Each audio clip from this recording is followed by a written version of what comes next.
absolutely nothing to prevent today's testimony.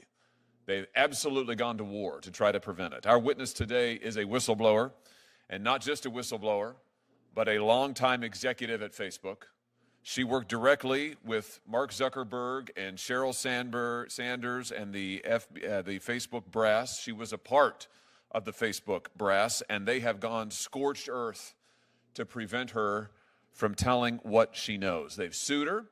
They have sought a gag order against her. They have begged courts to take her book off of the shelves. They tried to get it stopped from being printed in the first place. They have threatened her, get this, with $50,000 in punitive damages every time she mentions Facebook in public.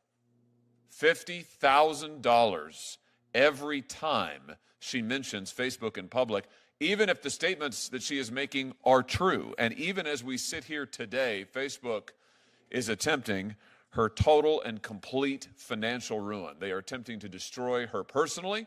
They are attempting to destroy her reputation. And I think the question is why?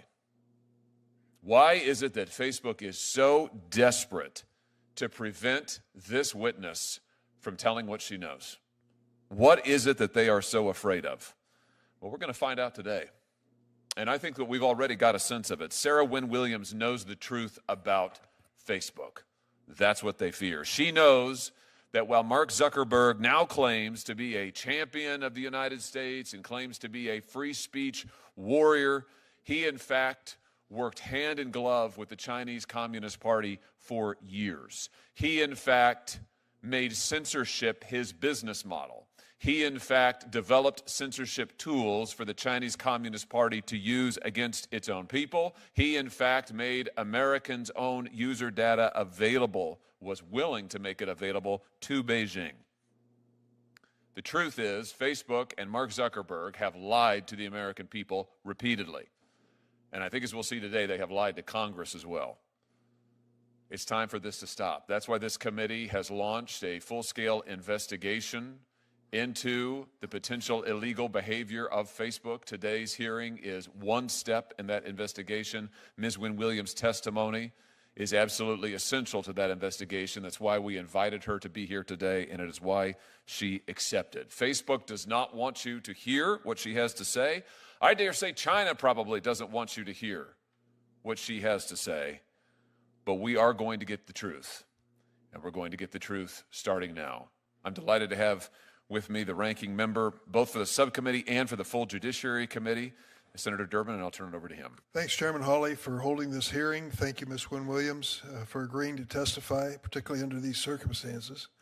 You join other whistleblowers, including Francis Haugen and Arturo Bejar, who have bravely come before Congress to detail how Meta, aka Facebook, one of the biggest companies in the world, consistently chooses profits and growth over people and safety. Meta chooses to target vulnerable teenagers to drive engagement and increase ad spending, knowing the risk it poses to teen mental health. Meta chooses to feed its users inflammatory content to drive engagement and increase ad spending, knowing the harm it can cause. Meta chooses to put human rights concerns aside if it means access to more users, more growth, more dollars. During the time frame that Ms. Wynn-Williams documents in her book, I was pressing Facebook on its potential cooperation with the Chinese government. I was chair in this room of the Human Rights and Law Subcommittee, working with a staunch Republican conservative, the late Tom Coburn. We held hearings on the human rights implications of big tech operating in countries with repressive governments and sent interrogatories to Facebook on the issue. The company flatly declined to appear, claiming they had nothing to say on the issue. Here's what I said in the hearing room at the time, quote, "We asked Facebook to testify and they said, we have no business operations in China and for that matter in most of the countries of the world," end quote. In retrospect, these comments from Facebook were disingenuous at best. In one chapter, Ms. Wynn-Williams describes a board meeting where the company discussed ways to head off regulation and change the narrative surrounding Facebook. She writes that the board, quote, "gets into conversation about what other companies or industries have navigated with similar challenges, where they have to change a narrative that says they're a danger to society extracting large profits, pushing all the negative externalities onto society and not giving back. Guess what model they chose? Big tobacco. That analogy is apt. Like big tobacco decades ago, big tech tells us their products do no harm. Like big tobacco, big tech tells us they can be trusted. And like big tobacco, they fight to prevent any regulation that might make them pay for the cost that their products impose on society. We have seen it time and time again in Congress. Any effort to regulate big tech is met with millions of dollars in ad campaigns, lobbying, and other opposition. But Congress has fought this battle before, and we have won. Almost 40 years ago, I was a member of the House of Representatives. I introduced legislation to ban smoking on airplanes. The tobacco industry fought it tooth and nail. Once that smoking ban went into effect, it wasn't long before smoking was banned in restaurants and public places.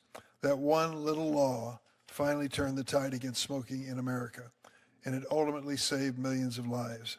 Thanks to people like Ms. Wynn-Williams, I believe we're at a similar tipping point with big tech. The word is out. The shine is off. We can all see the harm big tech has caused, from enabling the spread of CSAM and harming teen mental health to facilitating repression in places like China and Myanmar. Last Congress, the Senate Judiciary Committee, which I chaired, unanimously, and that's a big deal in this committee, reported 5 bills to regulate big tech and require online platforms to protect kids. This is no easy feat in these polarized times. One of these bills was Stop CSAM, which I introduced with Chairman Hawley, and we're reintroducing it very soon. We'll do what it takes to get this bill to the president's desk so he can sign it. But we can't stop here. As Ms. Wynn-Williams makes clear in her books, companies like Meta won't do the right thing unless they're compelled to do it. That's why I'll also join with Chairman Hawley, Senator Graham, and others to introduce a bill to sunset Section 230 of the Communications Decency Act. For nearly 30 years, Section 230 has shielded big tech from liability for the harms they cause. Only by removing that liability shield will big tech finally have to take the steps companies and all other industries have to take to protect their customers. Unless and until Congress imposes accountability on these companies, nothing will change. Children and society will continue to pay a price. I hope this hearing and Ms. Wynn-Williams' testimony can once again shine a spotlight on the need to regulate big tech and build momentum. Thank you, Mr. Chairman. Thank you. We're delighted to have the chairman of the full committee, Senator Grassley, with us. And so I'm going to turn to Senator Grassley for an opening statement. Thank you, Senator. Thank you for exposing all this, or will be exposed. Thank you very much. In my 50 years as a member of the United States Congress, I've seen all kinds of whistleblower retaliation. I've seen it across all industries. The United States tech industry is no different. These tech companies sitting in those ivory towers in Silicon Valley look to silence whistleblowers. They want to keep these brave men and women from telling Congress, government regulators, and the entire American public about alleged wrongdoing at their companies. I've fought for whistleblowers my whole congressional career as authors of updates to the False Claims Act, the IRS whistleblower program, many other whistleblower laws. Whistleblowers are key to rooting out fraud, waste, and abuse, whether it's in government or in the private sector. Recently, I wrote to OpenAI about their efforts to silence whistleblowers.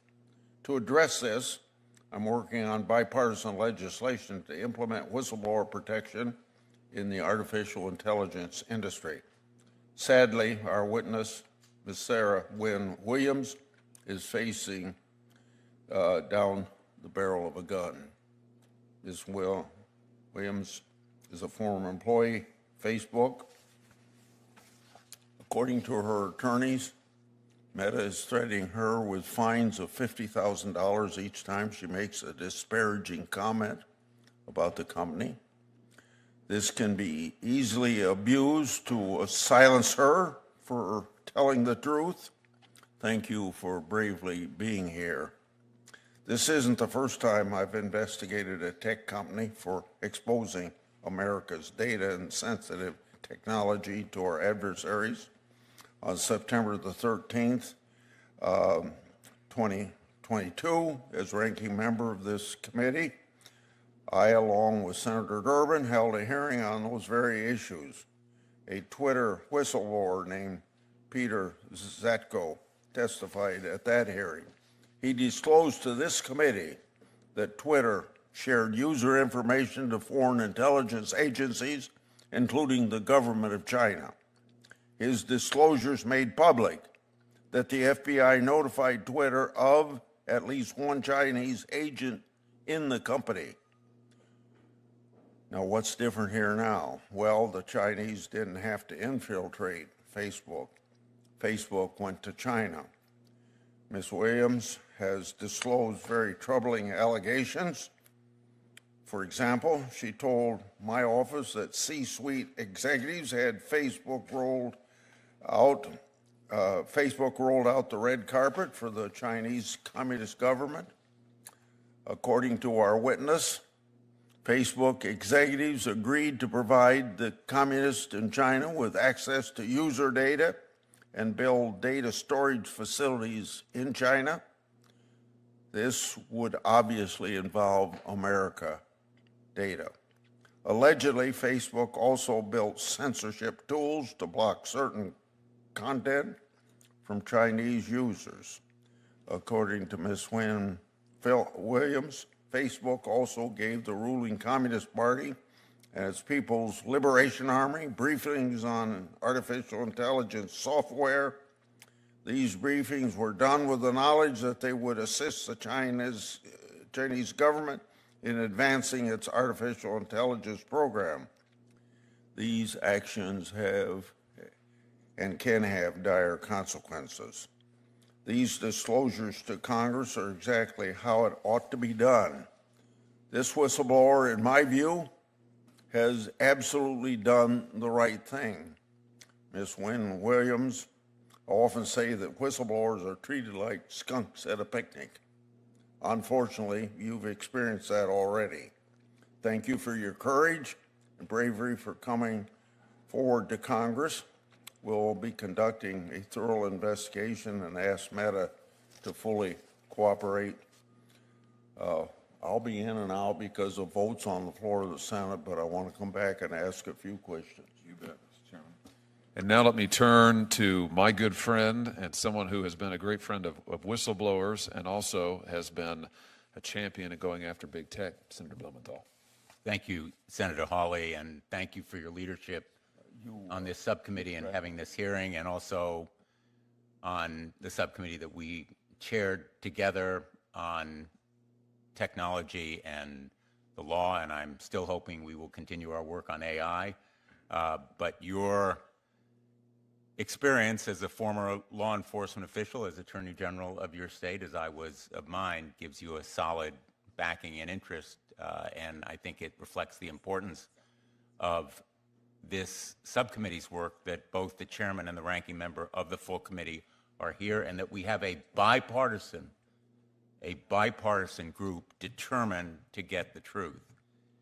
And let me just say right at the start, I just so tremendously admire your courage, Ms. Wynn-Williams, in standing up to Meta, a gigantic economic and political force, and to China, that would like to see you silenced as well, and is cheering from the sidelines, or maybe not even from the sidelines, what Meta is doing. And what it is doing is absolutely despicable. It is disgusting and the height of hypocrisy for a supposed free speech champion, Mark Zuckerberg and Meta, to use a campaign of threats and intimidation to try to silence you. But it is part of a pattern.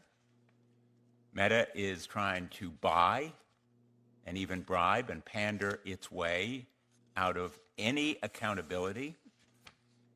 It has donated $1 million to Trump's inaugural fund. It started ripping up its policies on hate speech and letting fraud and abuse run rampant on its platforms. And appallingly, according to the Wall Street Journal, Zuckerberg has recently visited the White House 3 times to get the president to order the Federal Trade Commission to drop its antitrust case. Meta will stop at nothing to dispel and disguise and deceive, and it has done it to Congress. It has done it to Congress and to the American people. Meta lied about the generational harm it was doing to young people, suicide, eating disorders, and depression. In fact, as we know from another brave whistleblower who came to the Commerce Committee, one document provided to us showed that it was part of the Facebook, Meta, business model to, in effect, addict kids to toxic content and destroy their lives. One document you provided to us shows that Facebook's advertising division was developing tools to target teens that were insecure and depressed. It was literally attempting to profit from the pain of young people. When it was caught lying about these harms, Senator Blackburn and I introduced the Kids Online Safety Act, KOSA, a bill that passed the Senate on a 91-3 vote. We're hoping it will pass again, and this time pass the House. The American people ought to be asking, has Facebook done anything to clean up its act? And the answer is no. It actually diverted its millions of dollars to try to stop KOSA. And it spent millions of dollars in lobbying to argue that antitrust and AI regulations harm national security. And unfortunately, all of this deception and pandering and buying and you might even say bribing has been effective so far. But the American people are going to be pretty outraged that Mark Zuckerberg sold out America to China, that he imperiled our national security for a buck, that he compromised a highly significant American corporation for personal gain and profit. And your allegations and testimony matter tremendously because you have credibility. You have nothing left to lose. You have your integrity. Mark Zuckerberg has lost his through his deception. And he oversaw and personally approved of plans that undermined American national security because his own engineers warned him that operating in China would expose Americans to Chinese surveillance and censorship. So he not only risked our national security, but the individual security of everyday Americans. And they ought to be downright angry, outraged that he sold them out as well as America. He hid those risks from Congress. He and other Facebook executives provided testimony in hearing after hearing after hearing that was misleading at best and false at worst. Meta has attempted to dismiss these allegations as just old news, nothing to see here, nothing new. Well, people watching and listening to you, Ms. Wynn-Williams, will know the importance and impact of what you have revealed to the American people and to the world. I have opened an investigation with Senator Ron Johnson on behalf of the Permanent Subcommittee on Investigations, and we've demanded documents from Meta regarding its operations in China. The Permanent Subcommittee on Investigations is determined to use whatever tools and instruments and powers we have to get to the bottom of all of the facts here. And I really appreciate Senator Hawley's support for that investigation. He has joined our efforts. He's a member of the Permanent Subcommittee on Investigations. And I look forward to our bipartisan, and it will be bipartisan effort to continue this effort for truth. And again, thank you for being here. Thank you for your courage. And now let me introduce someone who's been a champion for privacy and for antitrust and standing up to these corporations, Senator Klobuchar. Thank you very much, Senator Hawley. And of course, thank you to Senator Durbin and Blumenthal. I was listening to all of you, and I was thinking how when we first started on this journey, it was pretty lonely. I think the first bill we did that I remember was the Honest Ads Act with Senator McCain, in which we simply tried to get disclaimers on political ads that were on the platforms. Facebook initially opposed it and then did support it at the end. It still hasn't been passed, of all things, because of all the lobbying. But since then, there has been this big coalition of people, I think based in part on, I haven't read your book yet, but from what I understand, some of the things that you have pointed out that have brought people with us of all political stripes. And part of this is just the pushback whenever we try to do anything on antitrust when it comes to self-preferencing products, and this is of all of the platforms together, the intense lobbying against any kind of movement, even for things the companies agreed to do in other countries, or when we try to do something as simple as fentanyl to try to put in place bills to make that be reported when it's being sold on the platforms. Senator Cruz and I lead the Take It Down Act that has gotten support from a number of the platforms, not originally, that I believe is going to pass through the House. It's already passed through the Senate for non-consensual porn, both AI created and actual. But there is so much more to do, and I just keep nearly every hearing saying, you know, if you want this to stop, then why don't you work with us in supporting some of these major bills outside of some of the ones that I mentioned. For too long, they have turned a blind eye when kids, as pointed out by the other senators, joined their platforms, used algorithms that would spread harmful content, and of course provided a venue for drug dealers, to the point where the former head of our drug enforcement agency said that the cartels in China and Mexico had basically harnessed, those were her words, harnessed the platforms. We know about the risks of mental illness, addiction, exploitation, even suicide for these kids that have their images. They put it out looking for a girlfriend or boyfriend, and they're so mortified and they're so young that we've had over 20 suicides in 1 year, according to the former FBI director. As you observed in your book, it really didn't have to be this way. They could have chosen to do it all differently and fix so much of what's been destructive, but they didn't, so we must. Thank you. Now let me introduce our witness. Sarah Wynn-Williams is the former director of global public policy at Facebook. She's a former New Zealand diplomat and international lawyer who first joined Facebook after pitching her own job. After leaving the company, she's continued to work on tech policy, including artificial intelligence. Now, all of that you can learn from reading the back of her book, but there's more to it than that. She worked at Facebook from 2011 through 2017. She witnessed Facebook's rise from a niche tech company to a global superpower capable of bullying nation states. And she wasn't just some mid-level functionary. She worked closely with Mark Zuckerberg and Sheryl Sandberg. She arranged their meetings with world leaders across the globe. She heard their plans for China.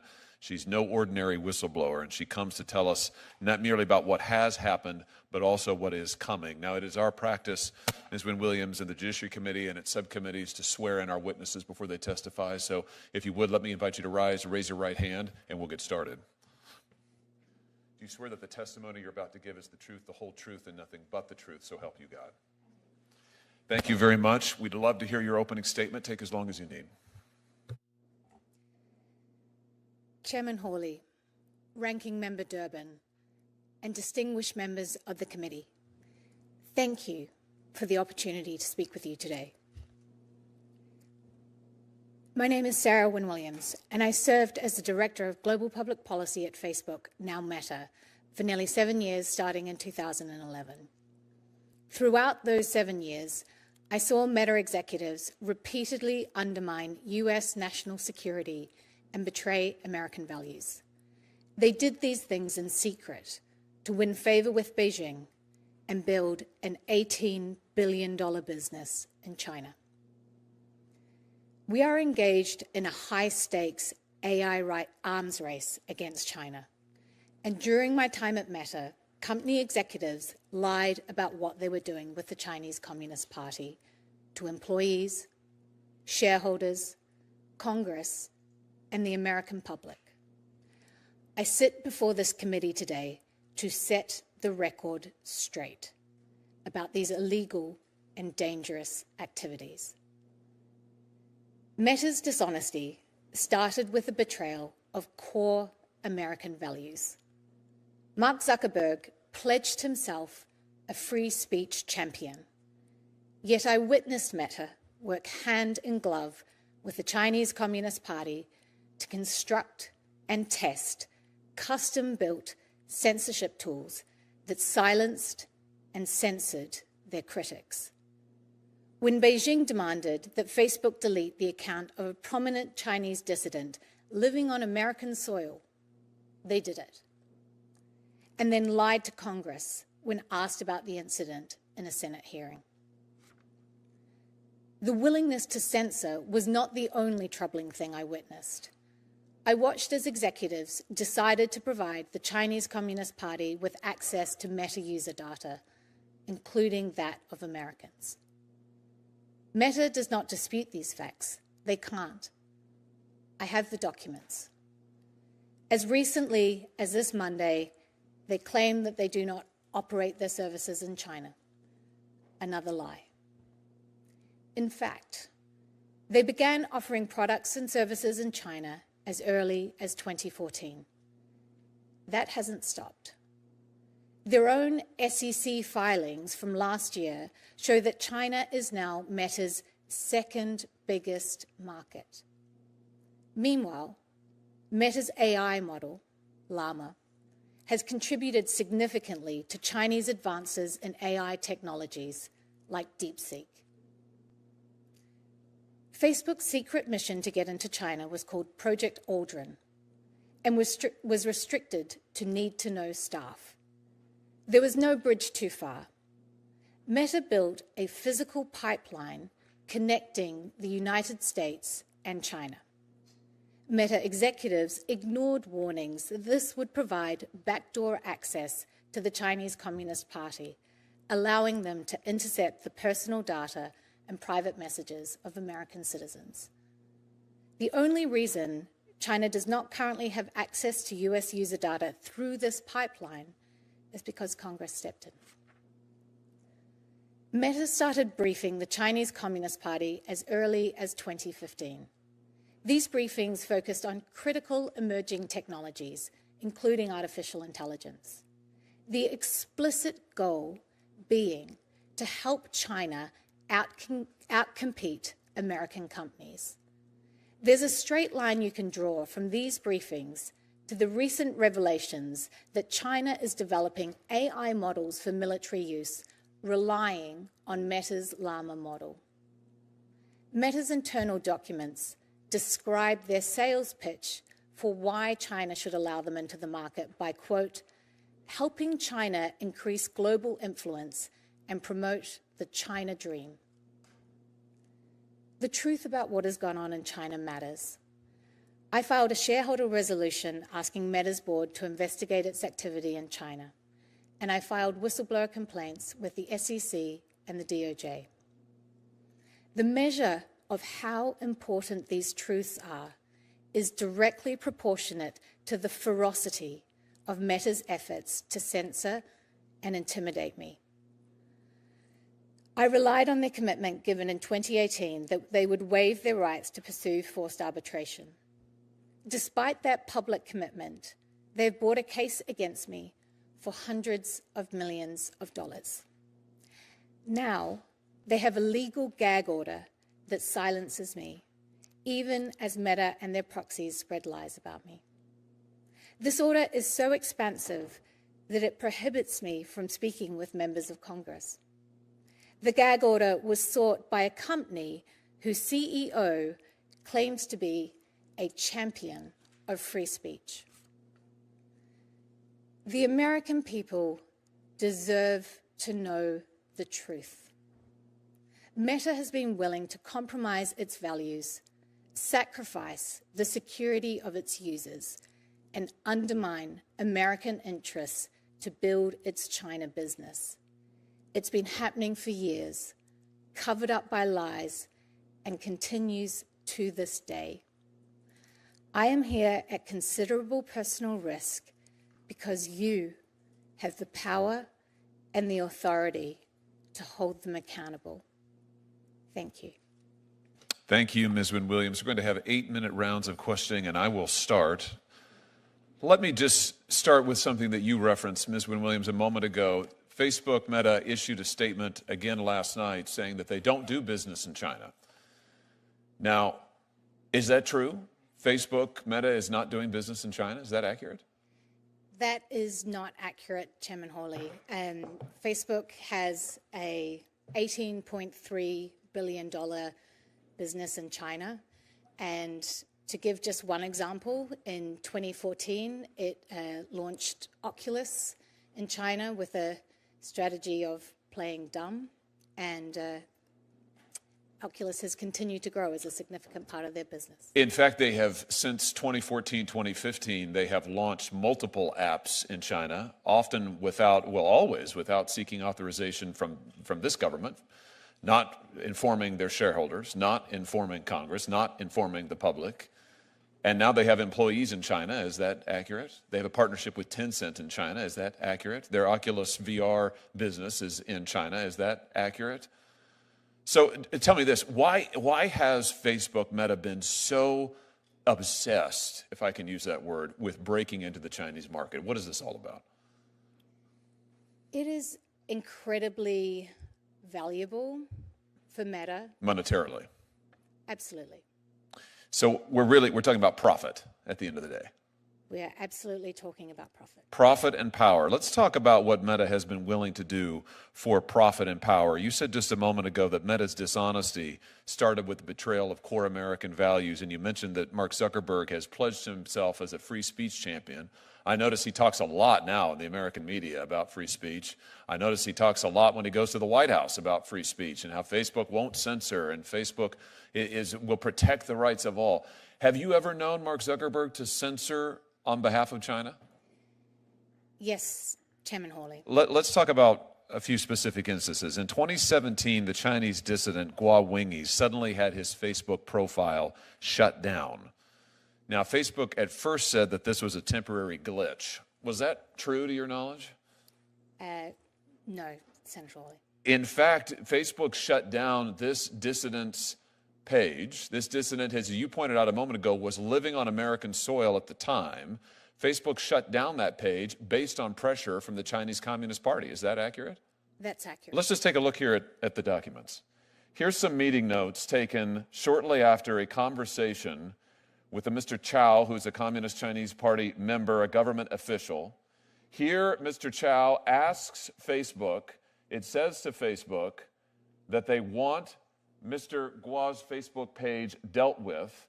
The notes say that Chow wants Facebook in China, but there are others who don't, so we Facebook need to take measures and do more in such situations to demonstrate we can address mutual interests.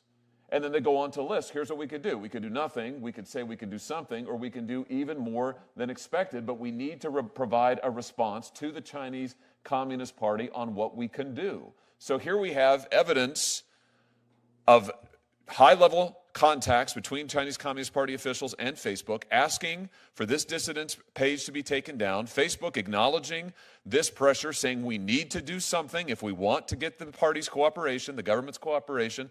And what happened next? Well, Senator Hawley, one thing the Chinese Communist Party and Mark Zuckerberg share is that they want to silence their critics. I can say that from a personal experience. So I think they came to the right man. This led to a series of events where eventually this man on American soil was kicked off the platform. So in April of 2017, following these conversations, Facebook takes down the profile, bans it, of Mr. Guo. Then in September, they make that ban permanent. Now, here's the really interesting thing. When Facebook's general counsel was asked about this directly under oath in a Senate Intelligence Committee hearing, he sang a different tune. Senator Rubio asked him directly, was there any pressure from the Chinese government to block his account? Was there any pressure to block his account? The general counsel, Mr. Stretch, no, Senator. We reviewed a report on that account and analyzed it through regular channels. using regular procedures. Was this truthful testimony, Ms. Wynn-Williams? No, Senator. It's in fact an outright lie, is it not? It is, Senator. We just saw the documentation. Facebook received not just a request, Facebook received direct pressure from the Chinese Communist Party and bowed to it and discussed it internally and planned it and then lied about it to Congress. Let's talk about what else they've been able to do, been willing to do in order to get this access to the Chinese market. Let's look at some more meeting notes. Here's a readout of a group of Facebook engineers offering to create a censorship regime that will allow Facebook to block all traffic the Chinese Communist Party doesn't want. Phase 0, this is an internal chat. Phase 0, we identify all traffic that are currently blocked in China and we, Facebook, block them. This is a test for us to see whether we can actually identify all traffic from China. And then the chat continues, yes, good way to build trust. And another conversant says, great stuff, guys, let's do it. What do they, give us some context here, Ms. Wynn-Williams. What are they talking about doing here? When they say block all content that China wants, we, Facebook, do it for them. What are they talking about? They're talking about activating their censorship tools on behalf of the Chinese Communist Party. So Facebook creates censorship tools that will allow them to assume the burden, if you like, of censorship, where they will do all of the censoring that the Chinese government was doing. Facebook would do it on their behalf. Is that right? That's my understanding, sir. And here you have Facebook employees celebrating it.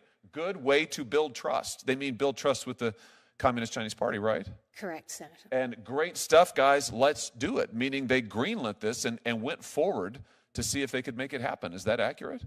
That's my understanding, Senator.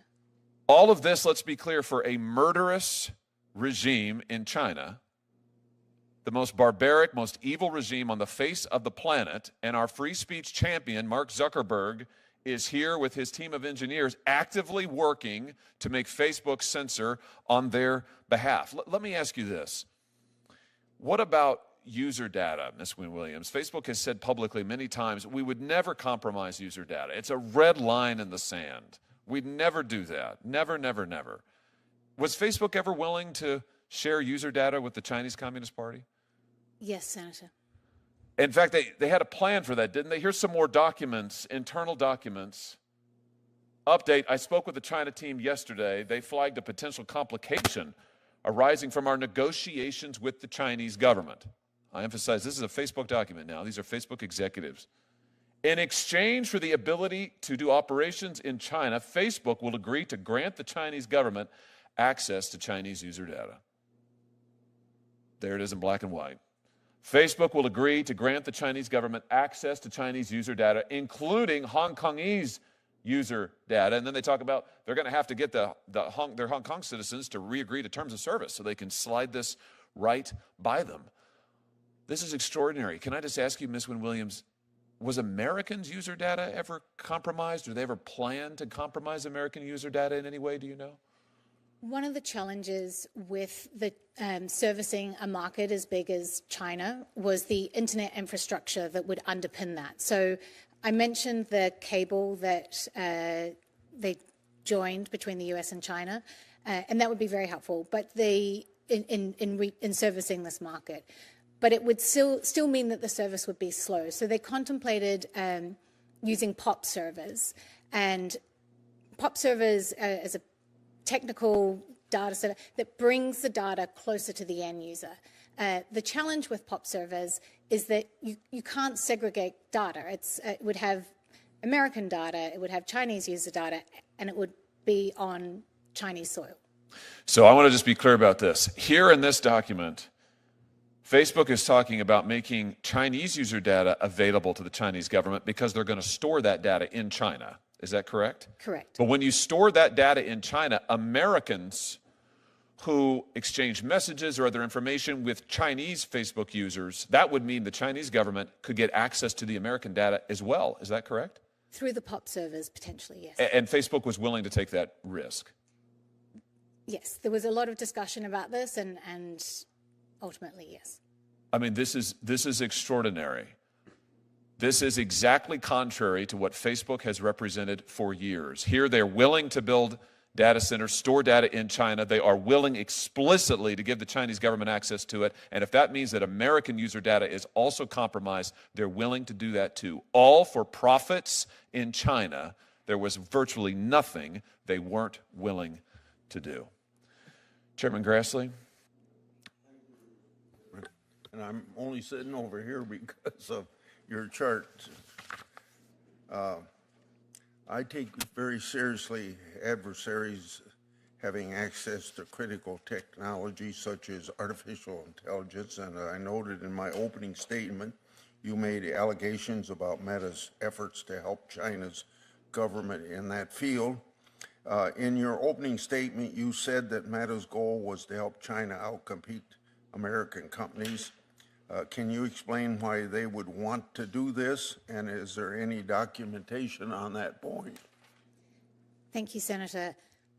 They saw, I guess, part of the value proposition that they could provide the Chinese Communist Party was their expertise in helping Chinese officials. So they explicitly, and I would be happy to provide you with the documentation, called out U.S. firms. They said, we can help you, China, not have to rely on firms like Cisco or IBM because we can help you with the technical expertise. So they were offering on, things like how to build more efficient data centers or how to ensure that engineers could better understand technology like photo tagging. Okay. And then, and by the way, that documentation would be appreciated. What was Meta's ultimate goal when they briefed Chinese government on artificial intelligence technology, and what information and technology did they provide? So I think it links to this value proposition. Meta has some of the best minds of a generation. They've employed the smartest graduates working on cutting-edge technologies like artificial intelligence. So who better, if you're the Chinese Communist Party, to teach you about these technologies than Meta? In terms of understanding the extent of this, I think this is a really great area for your investigation. Now that Facebook has changed its name to Meta, is Meta currently providing the Chinese government with access to artificial intelligence technology? So it's been well reported that Chinese researchers have used the Llama model both for AI weapons and also that Llama is part of what powers DeepSeek.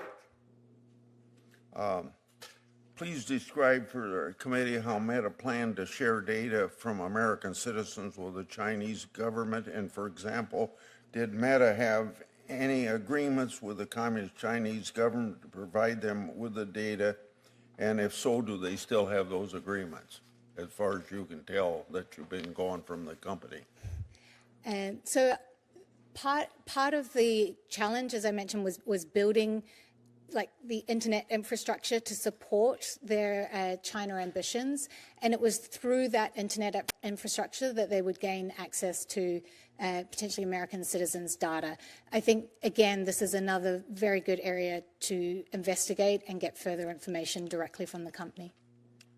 Who at Meta facilitated these conversations, and what officials in the Chinese government did Meta staff meet with? So there were many meetings between the Chinese Communist Party and Meta. So right from the top, Mark Zuckerberg met with Lu Wei.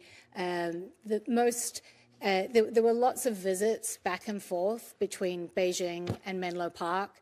There were lots of meetings with senior Politburo, senior CCP members, and I'd be happy to provide more documentation on this to the committee. Okay. Then my last question follows on where Chairman Hawley left off. If there's anything that you can add to this, you don't have to repeat what you told him, but describe to the committee how Meta planned to share data from American citizens with the Chinese government and for I don't think I'm going to ask that question. I think you covered it well. Thank you, Senator. Thank you very much. Thank you, Mr. Chairman. Thank you, Chairman Grassley. Thank you for being here. Thank you for these questions. Ms. Wynn-Williams, can I just go back to something you said a moment ago in response to Senator Grassley, and maybe let's just start at the beginning. So is it your testimony that Facebook executives and employees cultivated relationships with members of the Chinese Communist Party? Absolutely, Senator. And this happened over a period of years? This happened over many years. And did members of the Facebook executive team or other employees at Facebook, Meta, ever brief members of the Chinese Communist Party? Yes, Senator, regularly. Exchanged information with them? Yes, Senator. What are some of the topics that they covered in these briefings? I mean, it's incredibly broad. So you had meetings at the top executive level, so Mark and Cheryl, and you had meetings, all the way down to, regular engineers who would be providing briefings on cutting-edge technology like facial recognition, which is obviously very helpful to the Chinese Communist Party.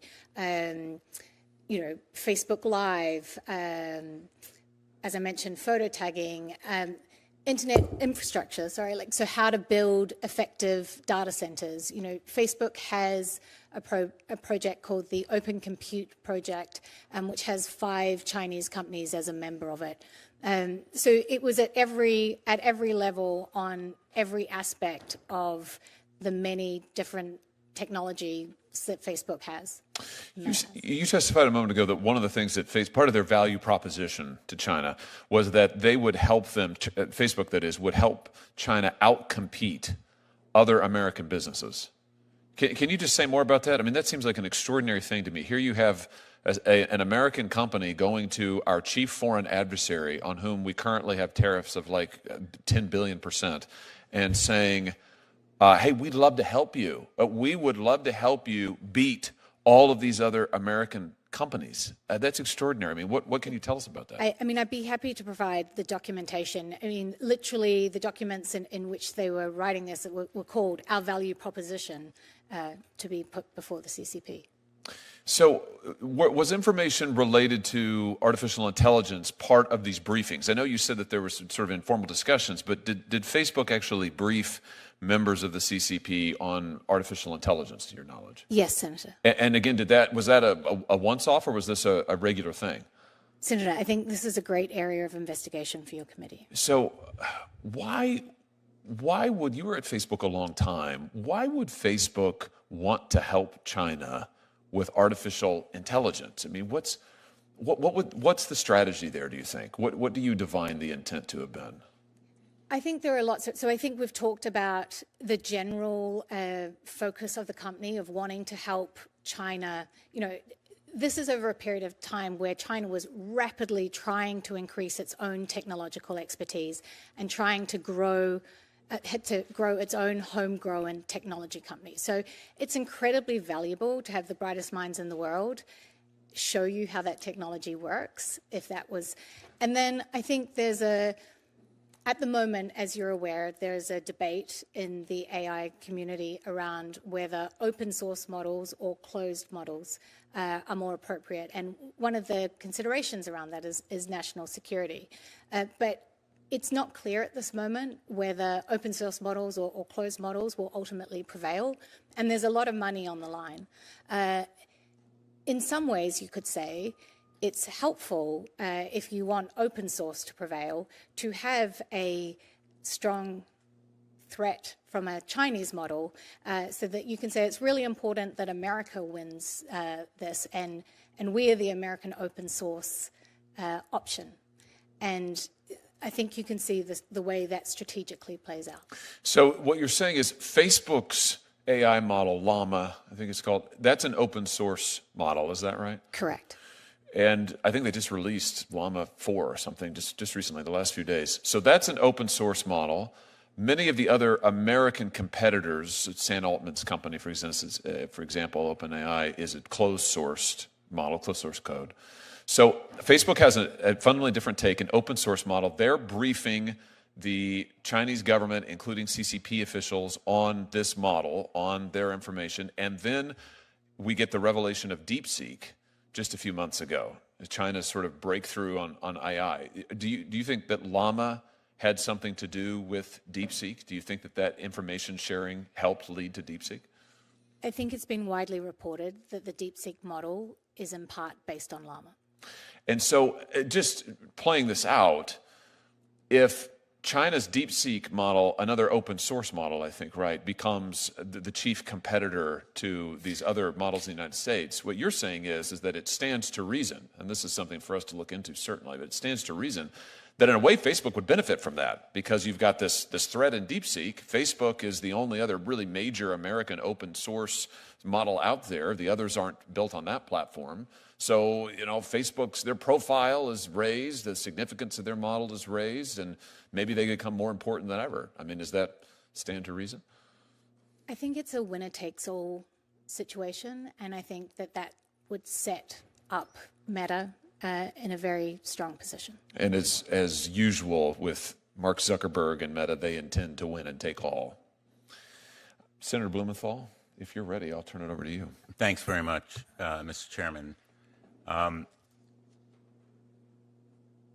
In order to operate in China, the Communist Party requires American companies to register with authorities and host servers inside the country. And I think it's pretty well known that Chinese law requires that security services are allowed access to any data hosted within the country. Did any of Facebook's security team or its engineers raise concerns to management about Americans' private information being exposed to Chinese spying? Yes, Senator, they did. How did they do that? They documented their concern in a number of ways. They noted that this would happen, that the Chinese would get access to the data, and they also noted their concern in other discussions and other documentation, saying, my red line as a security engineer is to not be comfortable with this, but my red line is not Mark Zuckerberg's red line. Maybe you can explain what you mean by that. The engineer was saying that they were not comfortable with the way the China project was structured that would allow the Chinese Communist Party to potentially access American citizens' data. But in saying that, they noted that, that's a red line for me as a security engineer. That's not Mark Zuckerberg's red line. Did you sense he had any red line? I did not. If he did, you don't know what it was? I don't. If you have more information related to these spying risks, would you be willing to share it with the committee? I would, Senator. And Mark Zuckerberg was knowledgeable about the planning, and do you know whether he was knowledgeable about the risks as well? My understanding is that the risk is the hardest part of the plan, so it's unthinkable that he was not aware of the risk. Nothing happened here without his approval and knowledge. This was a project unlike any other project I worked on during my time at Meta, in that it was so centrally led by Mark Zuckerberg, and he was so personally invested in this project. He learnt Mandarin.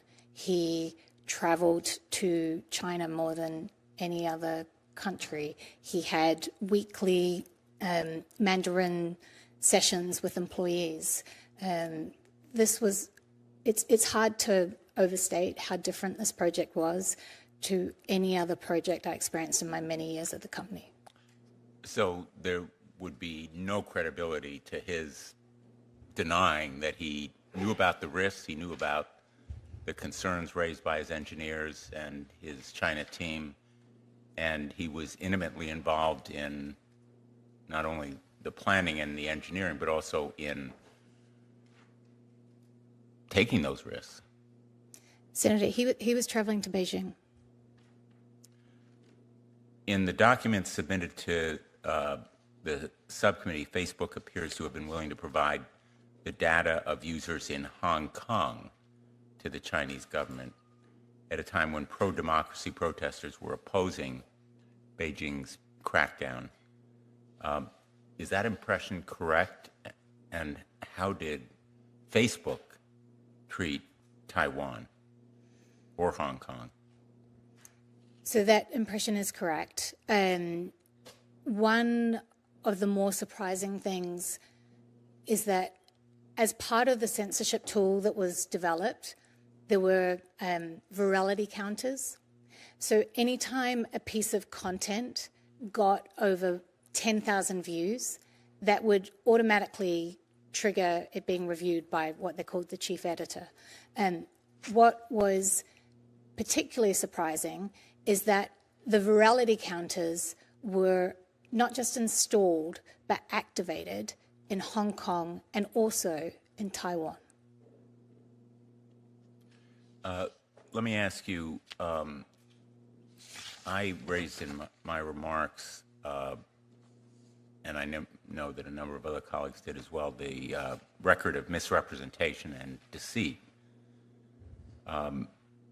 One of our former colleagues, Senator Leahy, asked Mark Zuckerberg in 2018 whether Facebook would comply with Chinese censorship and surveillance demand. He even asked if Facebook had built censorship tools to enter the Chinese market, and Zuckerberg responded, I'm quoting, "Because Facebook has been blocked in China since 2009, we are not in a position to know exactly how the government would seek to apply its laws and regulations on content were we permitted to offer our service to Chinese users." Ms. Wynn-Williams, was that accurate?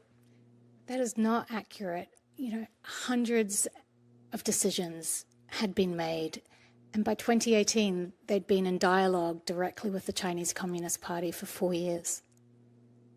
The fact is,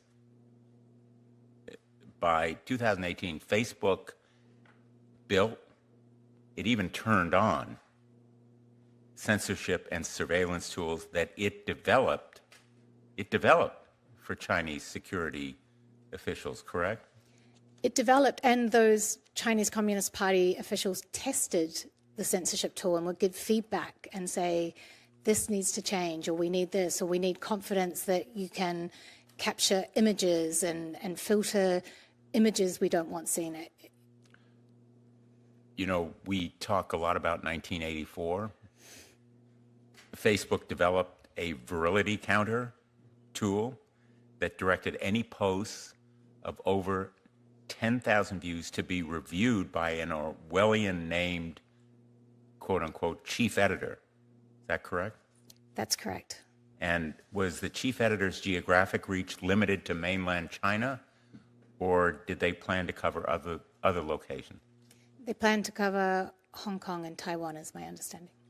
So their surveillance operation was directed at Taiwan?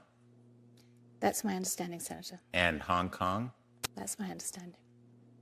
Was the editor-in-chief's or the chief editor's power limited to reviewing viral posts? Oh, no, it's extensive power. The chief editor would be able to turn off the entire service in specific regions, for example, Xinjiang, or would also be able to turn off or manage the service on significant anniversaries like the anniversary of Tiananmen Square.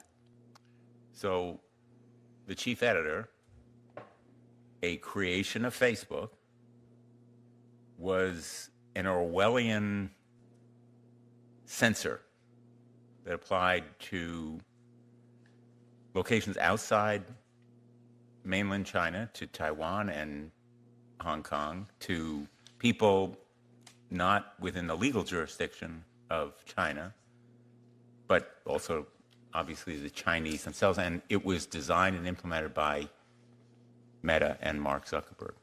Correct, Senator. Even though its very existence was denied before this committee in 2018. That's correct, Senator. Silicon Valley companies are famous, as you know, for their moonshot programs, such as Google X.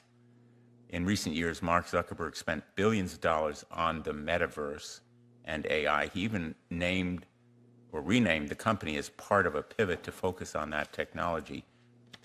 Did Facebook engage in any moonshot efforts in China?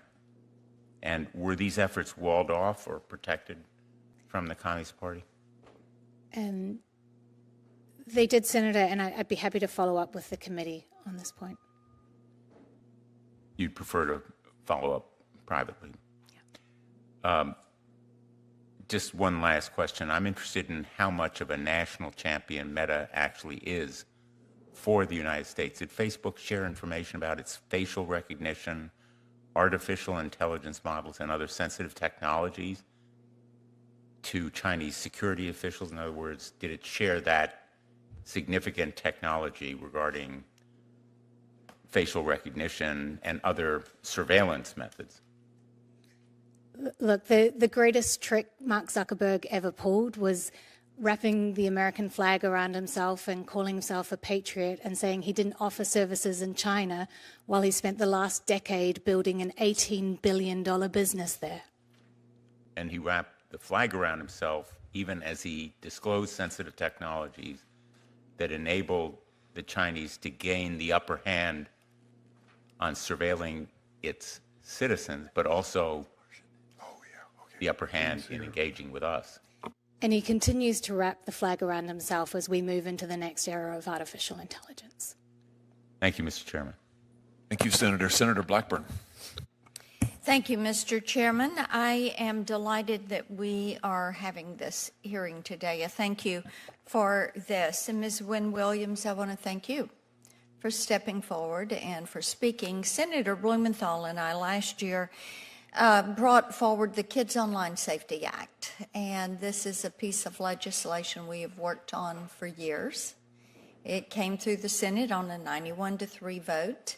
It failed in the House. As you would imagine, Meta spent millions of dollars lobbying against us and against the legislation, while at the same time they were claiming how much they cared for children and how they wanted to take care of children. And of course, one of the problems, as we have heard these heartbreaking stories from parents of trying to reach out to Meta, no response, of the cyberbullying that was taking place, the pleas from principals and child psychiatrists to do something, and yet they would not do it. And I noted in your book that you talked about Meta targeting children with ads based on their emotional state. And if you want to talk about something that is cruel, I'm a mom and a grandmom. And to kick a kid when they're down, that in essence is what it is kicking them while they're down. That is completely disgusting. And I find it so interesting that Mark Zuckerberg has said he's turned over a new leaf. My response to that was, leaves change color with the seasons of the year. And I am curious as to whether this is a season for him or if it is something that is truly going to be making a difference. And I think he should explain to us. He's been before this committee before. Where he truly is. Now, one of the things we found out from other whistleblowers, and you mentioned in your book, that Meta's statement denying it engaged in targeting children was a flat-out lie, and the company had refused to audit these activities. We've heard that from other whistleblowers, that they were doing research and they knew what was happening, but they were so given to the dollar and having children as the product that they themselves, children were addicted, but also Facebook and their leadership team had become addicted to the power that they held and to the money that they were making. But talk to me a little bit about your experience with Meta and how they would choose to cover up or deny that they were harming kids. Thank you, Senator. One example is that Facebook was targeting 13 to 17-year-olds. It could identify when they were feeling worthless or helpless or like a failure. And they would take that information and share it with advertisers. One of the things about advertising is advertisers understand that when people don't feel good about themselves, it's often a good time to pitch a product. You know, people are more likely to buy something. And so what the company was doing was letting these advertisers know that these 13 to 17-year-olds were feeling depressed and saying, now's a really good time to serve them an advertisement. Or if a 13-year-old girl would delete a selfie, that's a really good time to try and sell her a beauty product. Or if a 13-year-old girl is... So let me interrupt right there. Sure. If she deleted a selfie, then Facebook was in essence, or Meta, Instagram, they were in essence tracking her activity online. Absolutely. That Okay. was taken as a signal and then shared Right. with advertisers. So they didn't stay given specifically to their app. They traveled in the child's phone. Absolutely, sir. Okay. Excellent. Thank you. Thank you for that. I think it points up some of the harm that is there. One of the things I wanted we've talked about China and their launch of apps, Facebook's apps in China. I wanted to see if you could elaborate on the type data that would be found on Facebook servers located in China and the broader implications of allowing the CCP to have access to that data. Senator, I mean, we've just spoken in your last question about, just one example of the amount of information that this company has. It is unfathomable. It's very, very hard to wrap your mind around the amount of data that this company has on each person who logs on to its service. It's private messages, but so much data, and all of that would channel through a POP server. So then it is not just limited. The data Facebook holds or Meta holds is not just limited to the Meta applications. Not at all, Senator. So basically, Meta has the ability to build what I call a virtual you of an individual, where they go, the transactions they have, the different apps that they rotate from one to another. Is that accurate? Absolutely, Senator. Okay, thank you.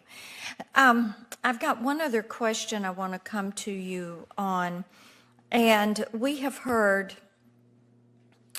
not only from you, but from others, that Mark Zuckerberg would veto recommendations from his team when it came to improving practices that would protect children or would protect data. And he would do this because he would say it was too costly. And I just find that astounding.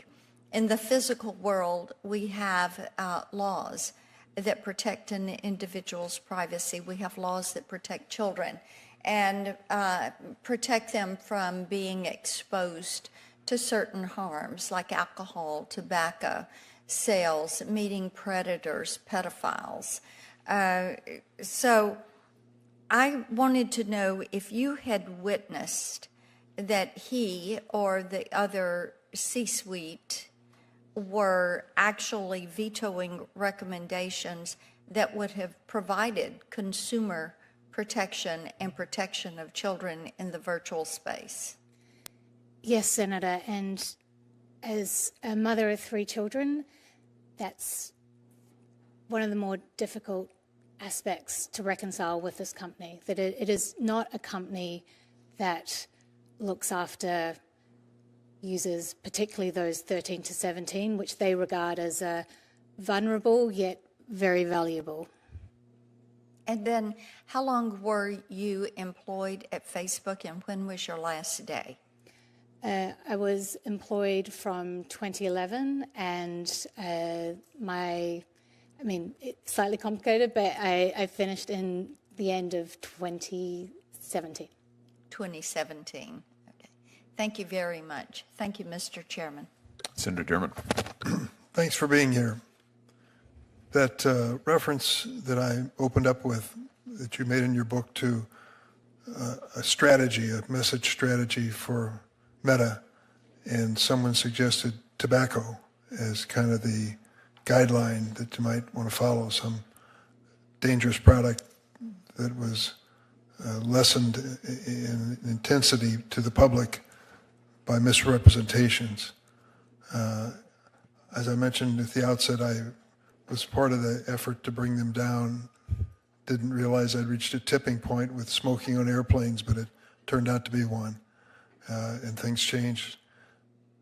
You make a reference as well in the book that a lot of the executives at Facebook protected their own children from what might have been an exploitation, which you've described here, the algorithm that analyzes your activity on the board and says, well, just deleted a selfie, good time for an ad. Somebody had put that together. So these executives at Facebook protected their own kids from that kind of exploitation, correct? Senator, that was one of the things that shocked me when I moved to Silicon Valley, is that it's a place full of, wooden Montessori toys, and, executives would always speak about how they have screen bans in the house, or, I would say, oh, has your teen used the new product we're about to launch? And they're like, my teenager's not allowed on Facebook. I don't have my teenager on Instagram. Like, these executives, they know the harm that this product does. They don't allow their own teenagers to use the products that Meta develops. I mean, the hypocrisy is at every level. So I wanted to just tell you a follow-up to that story. Eventually, the children of tobacco executives became my greatest fans and supporters. And they would basically shame their parents by saying that, the kids at school are saying this, or I just heard something, or I read something. Dad, tell me that you aren't part of that tobacco conspiracy to keep the truth from the American people. They became a force, a moral force in the conversation. It'd just be speculation, but I hope that that is the case here as well. I hope you're right, Senator. I read these things, and so I want to ask you a question that is more generic, but I'm just curious as to the decision process at the highest levels. When there is a decision being made about what you're going to turn over, what Facebook, Meta, is going to turn over to the Chinese, all their demands that you said the company denied to so many other countries, but for China, they made an exception.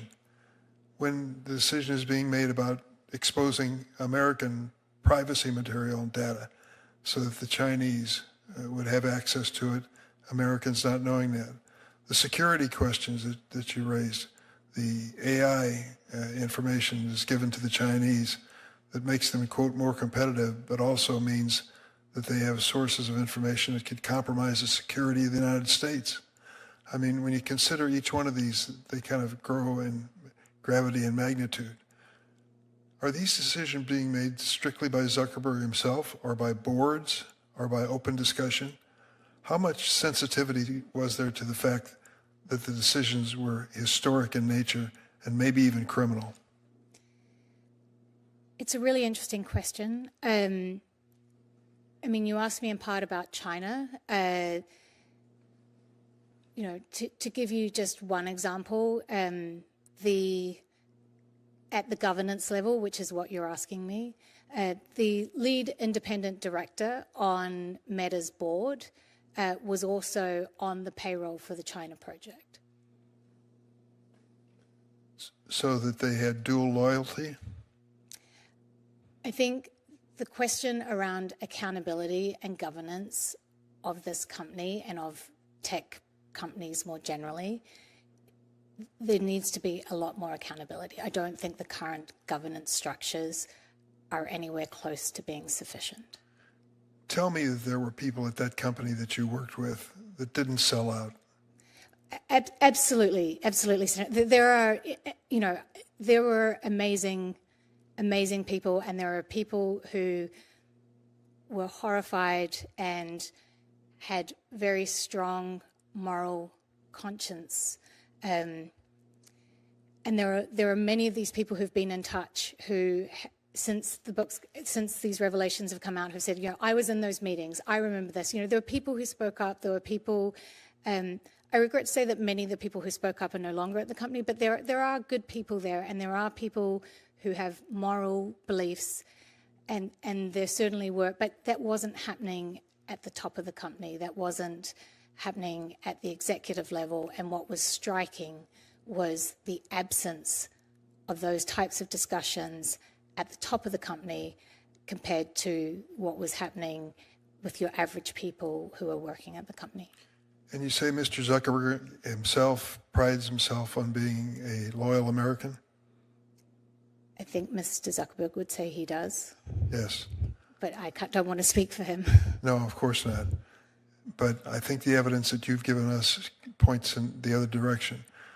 Lying to Congress may be in the realm of a mortal sin, depending on your faith conviction, but certainly selling out the security and privacy of the United States is about as low as they go when it comes to big tech. Have you been in any conversations involving Section 230? No, Senator. All right. Well, that's certainly a law that we're taking a close look at here, which shields companies like this from personal civil liability. Many of us believe the committee has voted accordingly that if they could be held accountable for their decisions in a court of law and find damages, money to money, that this would have more impact than some of the best speeches we could put together as members of Congress. So we're going to work on that. But, Mr. Chairman, I thank you for this hearing, but I particularly thank you because you've referred to in your testimony what you call in the book 3 pistols, which I think is your reference to your 3 children. You've done a great thing for them and for kids all across the world. Thank you for testifying today. Thank you, Senator. Ms. Wynn-Williams, let me ask you a little bit more about the censorship tools that you've been asked about today, you've testified about, that were actually deployed in Hong Kong and Taiwan. And let's just, if we can, let's just look again at the privacy team email. Not that one. That one.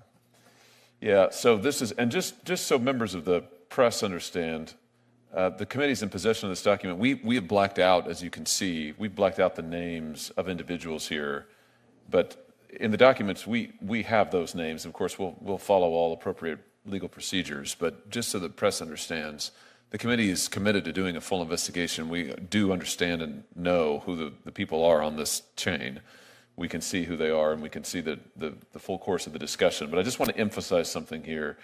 The update is they spoke with the China team. They flagged a potential course of potential complication of course of negotiations with the Chinese government. Let's just stop there for a second. Someone pointed out to you that Mark Zuckerberg testified under oath that he didn't know what the Chinese government's terms would be to operate Facebook in China because they were banned, quote unquote, in China. So he just had no idea. He was saying this as late as 2017, 2018. He just had no idea what the terms would be. That's just categorically false, isn't it?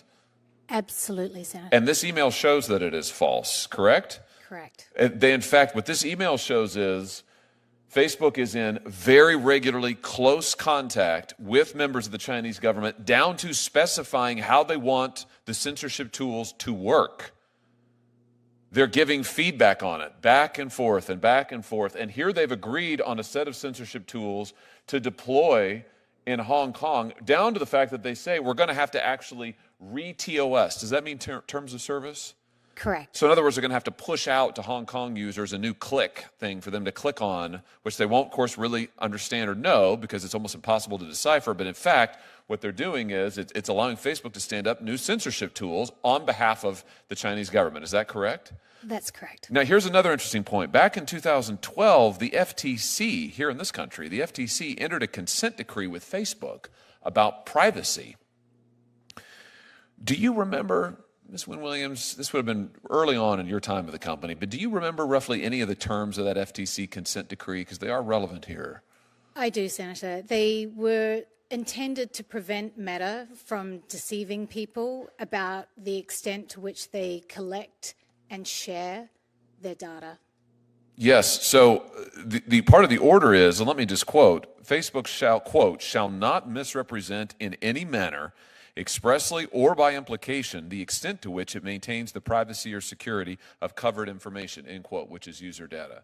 Now, Facebook is under a consent decree with the FTC on this basis, and yet they are deliberately misrepresenting across the world the security of user data. They are negotiating with the Chinese government to turn over user data, grant the Chinese government access to Chinese user data, including the Hong Kongese, including Taiwan, and yet they're representing to American government officials, no, we don't do that. We don't do that. In fact, they testified under oath. We don't make user data available.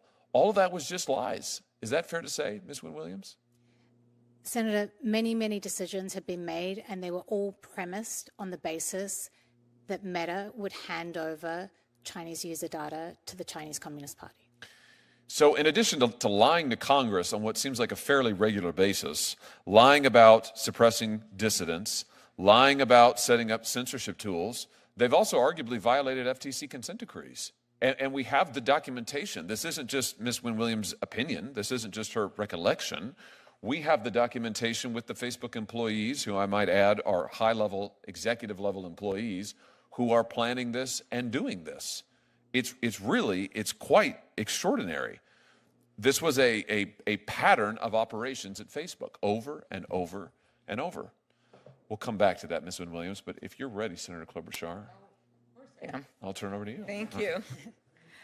Thank you very much. And I just, again, appreciate that you have come forward. In your book, you wrote that Facebook remade American news media by inserting Facebook at the center of it, driving down ad rates for newspapers, and distributing their stories using their content to boost time spent on Facebook. Senator Kennedy and I, as a side, have a bill to push negotiations for the price of content, which I think is really important. But could you explain how Meta uses news content to boost time spent on Facebook, and how that allows Facebook to sell more advertising without paying publishers their fair share? I mean, the key thing that Meta is obsessed with is engagement. It's keeping people's attention on the services that Meta owns for as long as possible, using whatever tools it can. So definitely the work of publishers and the work of many dedicated journalists, and also increasingly they're utilizing AI to keep engagement, often AI based on the work of journalists and authors. Mm-hmm, exactly. And when discussing ways to promote a healthy news market, you quoted Mr. Zuckerberg as saying, quote, "You're compromising with the dying industry rather than dominating it, crushing it." What do you see with your experience as a consequence of Facebook is allowed to dominate and crush an independent news media? I think every citizen has seen the consequences of these actions, and I think we're all the poorer for it. Mm-hmm. Thank you. when discussing the role that political ads play in Facebook's business, you observed that peddling outrage and stretching the truth were just part of the game, and that outrage is a lucrative business for Facebook. I care about this a lot, just being in this business of politics and how we know how negativity is awarded online, not just Facebook, in all of the algorithms in these companies, and it's actually completely changed the ecosystem that we work in.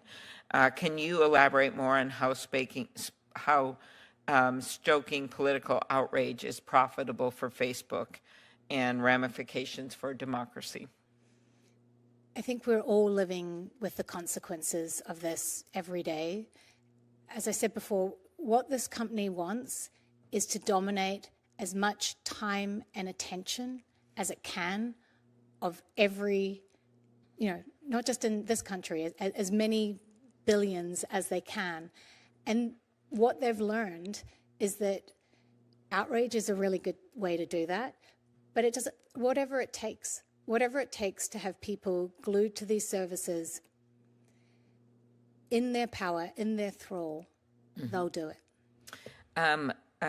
The major focus of this hearing, of course, on China, and I have to say that I found that whole piece of this ironic, because when Senator Grassley and I were trying to pass our bill about the self-preferencing, which was also, of course, got the ire of Google and Amazon, these other companies. You remember that day well when we had the hearing, Senator Hawley, the markup on this bill.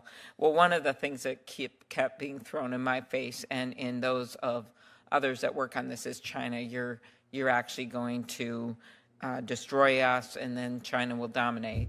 And at one point, another senator actually said that that was what national security officials said. And anticipating that, I had actually gone around to the then head of the FBI, the head of the CIA. I'd called them all or seen them at things. And while they were getting in the business of endorsing, they said, no, this idea of doing something about putting consumer protections in and saying you can't put your own product all the time at the top of the search engine, that did not hurt our national security vis-a-vis China. But that is what they claim. And that's what's so interesting about your experience and your testimony. And your book actually reveals the extent to which Facebook was willing to put growth over the U.S. national interest to gain favor with the Chinese Communist Party, as you pointed out in your testimony today. In fact, and I know Senator Grassley asked you about this, you wrote, Meta started briefing the Communist Party as early as 2015. You talked about this today. The explicit goal being to help China outcompete American companies. Could you elaborate on that?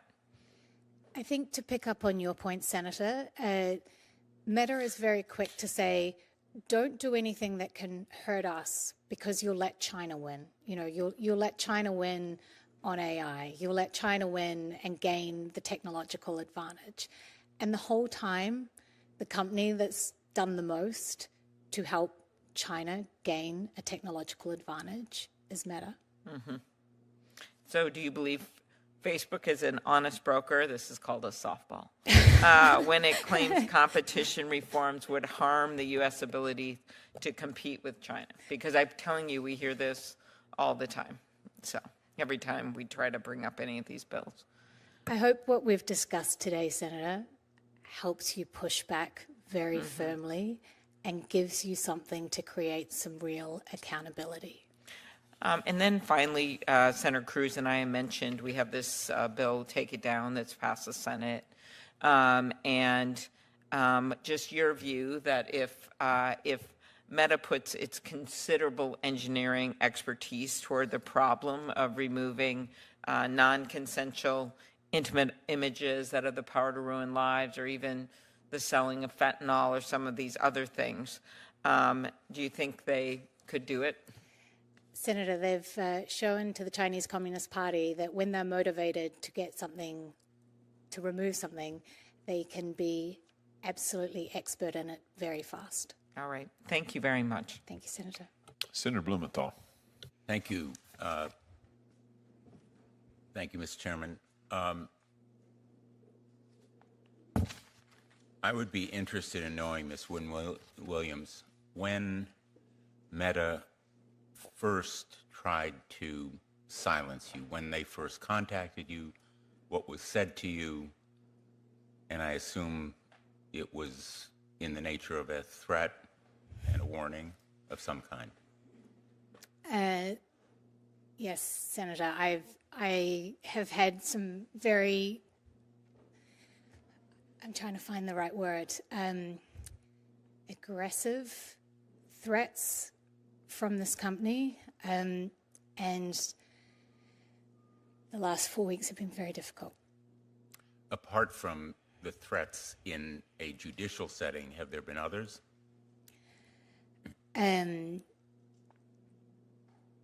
There have been a number of things, Senator, yes. Yeah. Would you prefer to tell us about that in private? No, it's okay. I can. Sorry, it's hard, but I can talk about it. Yeah. So Meta has said. So even the choice to come to speak to Congress was incredibly difficult. Maybe it's helpful if I read what they told me. Please do. They said, the purpose of, they said if the respondent, well, if me, if I were permitted to communicate with legislators, that's you, such actions would create an exception to non-disparagement, that it would eat the rule.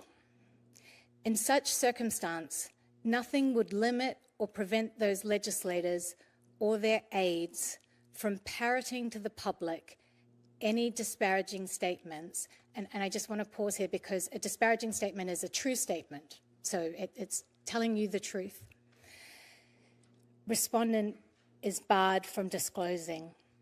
So they were very clear that even coming to speak to you about the truth and about the concerns of national security and protecting our children and sharing these truths with you, that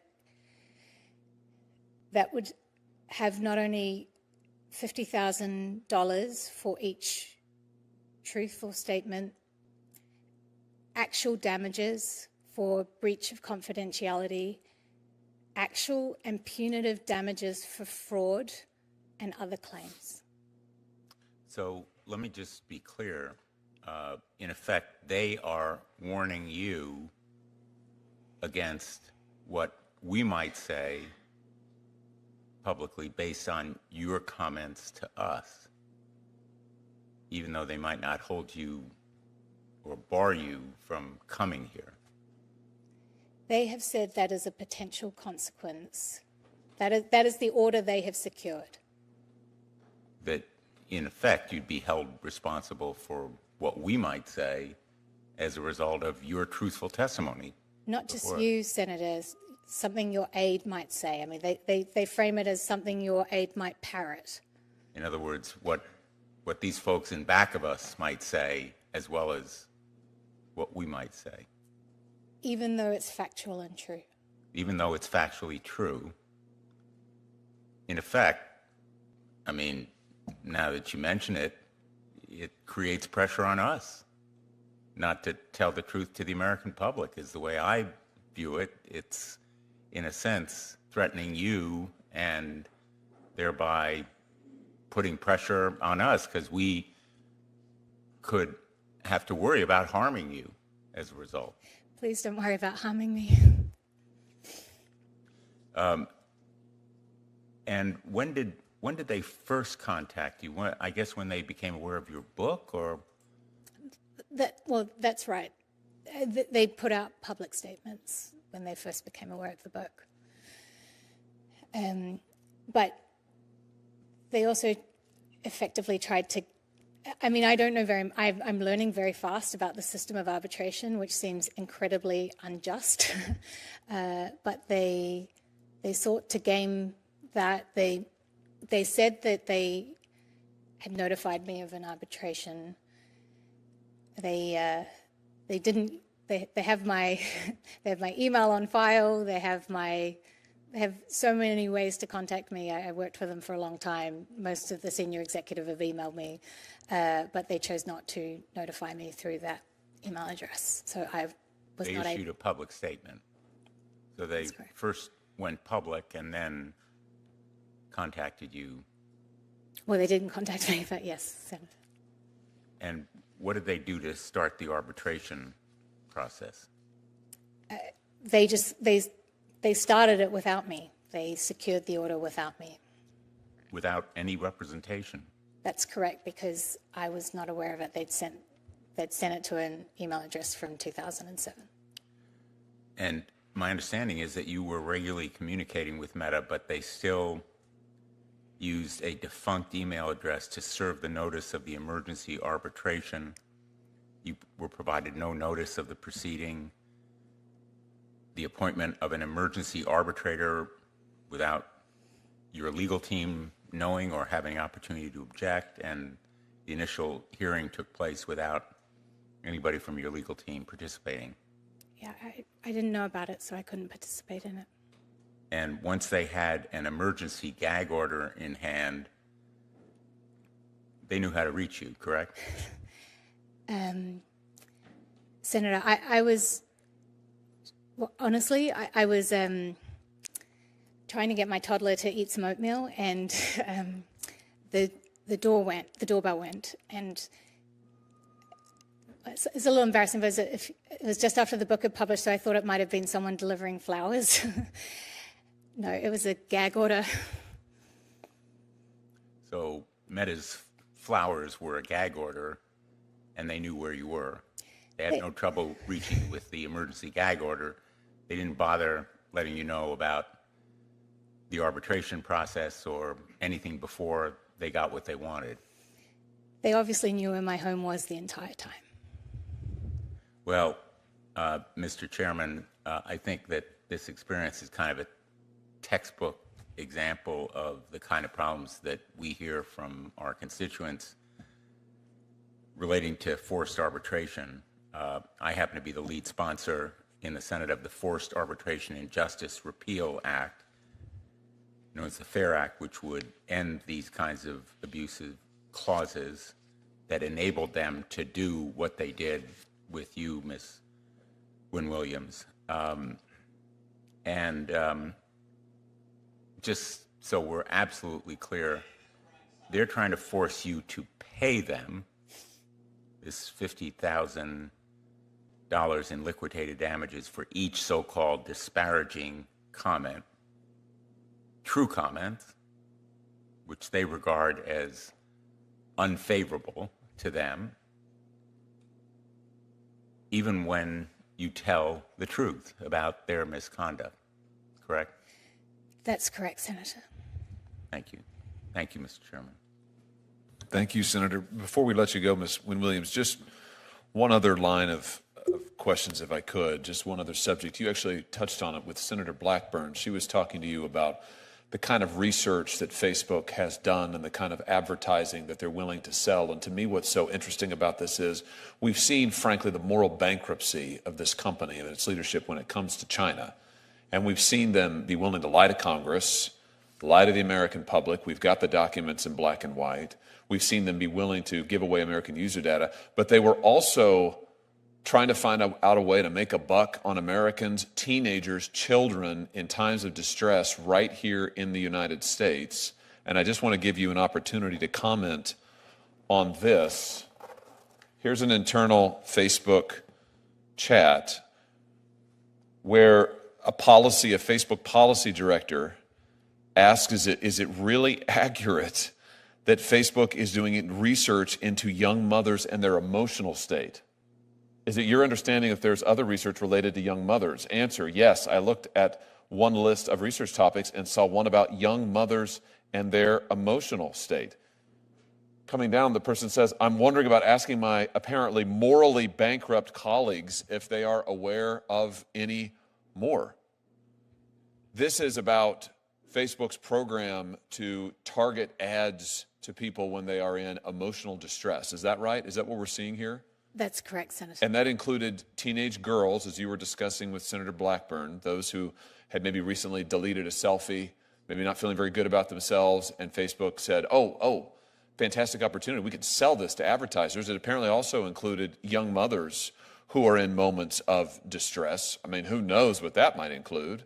Everything from the spilled oatmeal you were trying to put into your toddler's mouth. I have 3 children, so I understand. Or who knows what, much, much worse things. So Facebook is constantly looking for opportunities to sell to advertisers, to make a buck, even on their own users. And they're doing it by tracking their users all over the place, tracking their emotional state. I mean, have I got that accurate?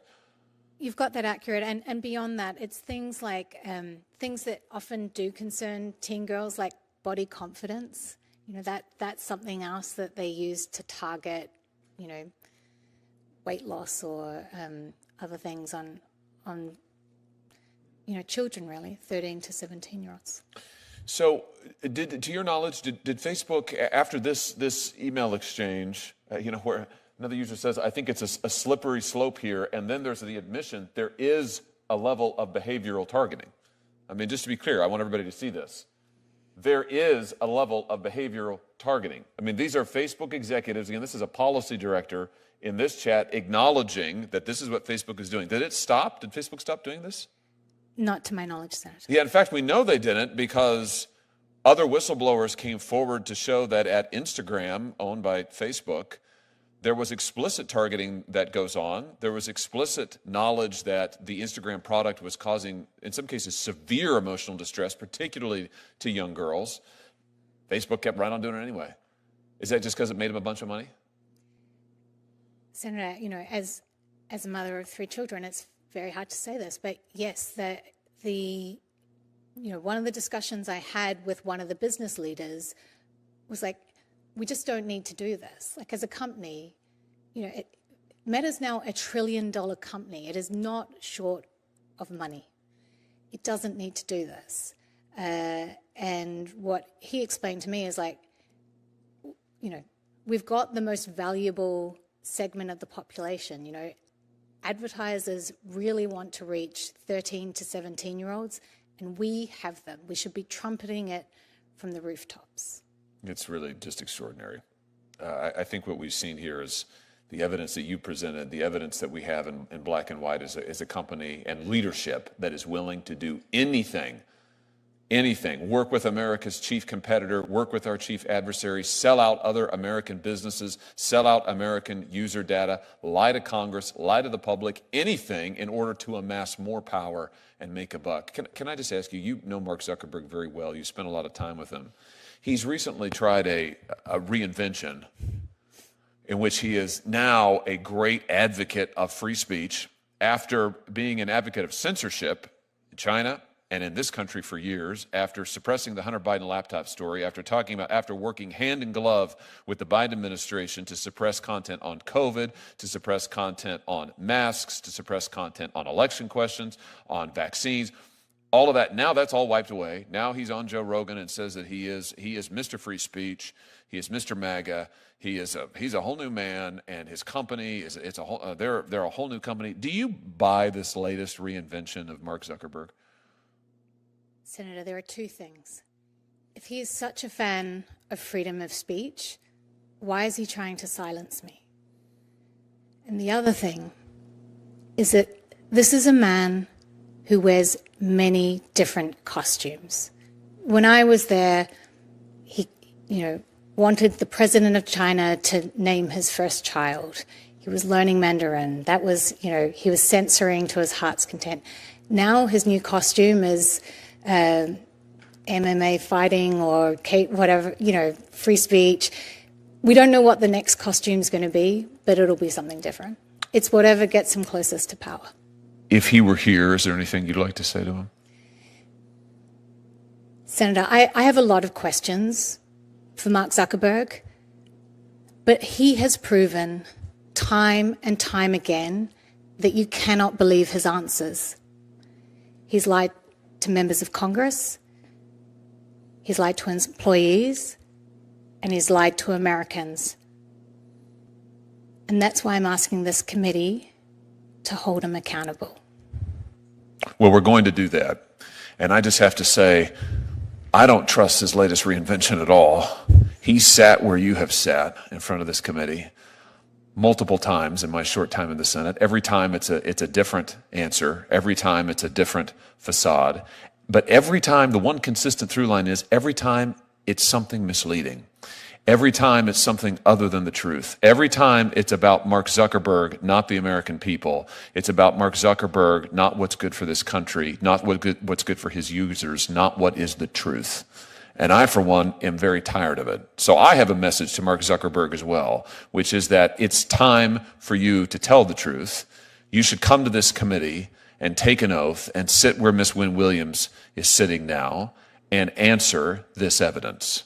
Stop trying to silence her. Stop trying to gag her. Stop trying to hide behind your lawyers and millions of dollars in legal fees you're trying to impose on her. Stop threatening other whistleblowers. Come to this committee, take the oath, sit there, let us question you, and give the American people the truth.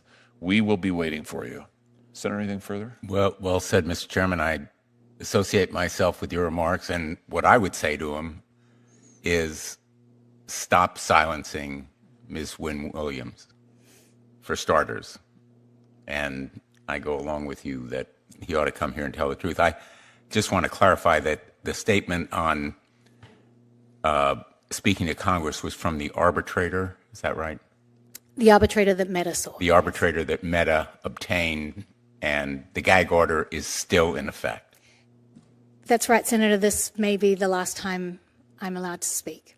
Well, it's not going to be the last time you're allowed to speak if we have anything to do with it.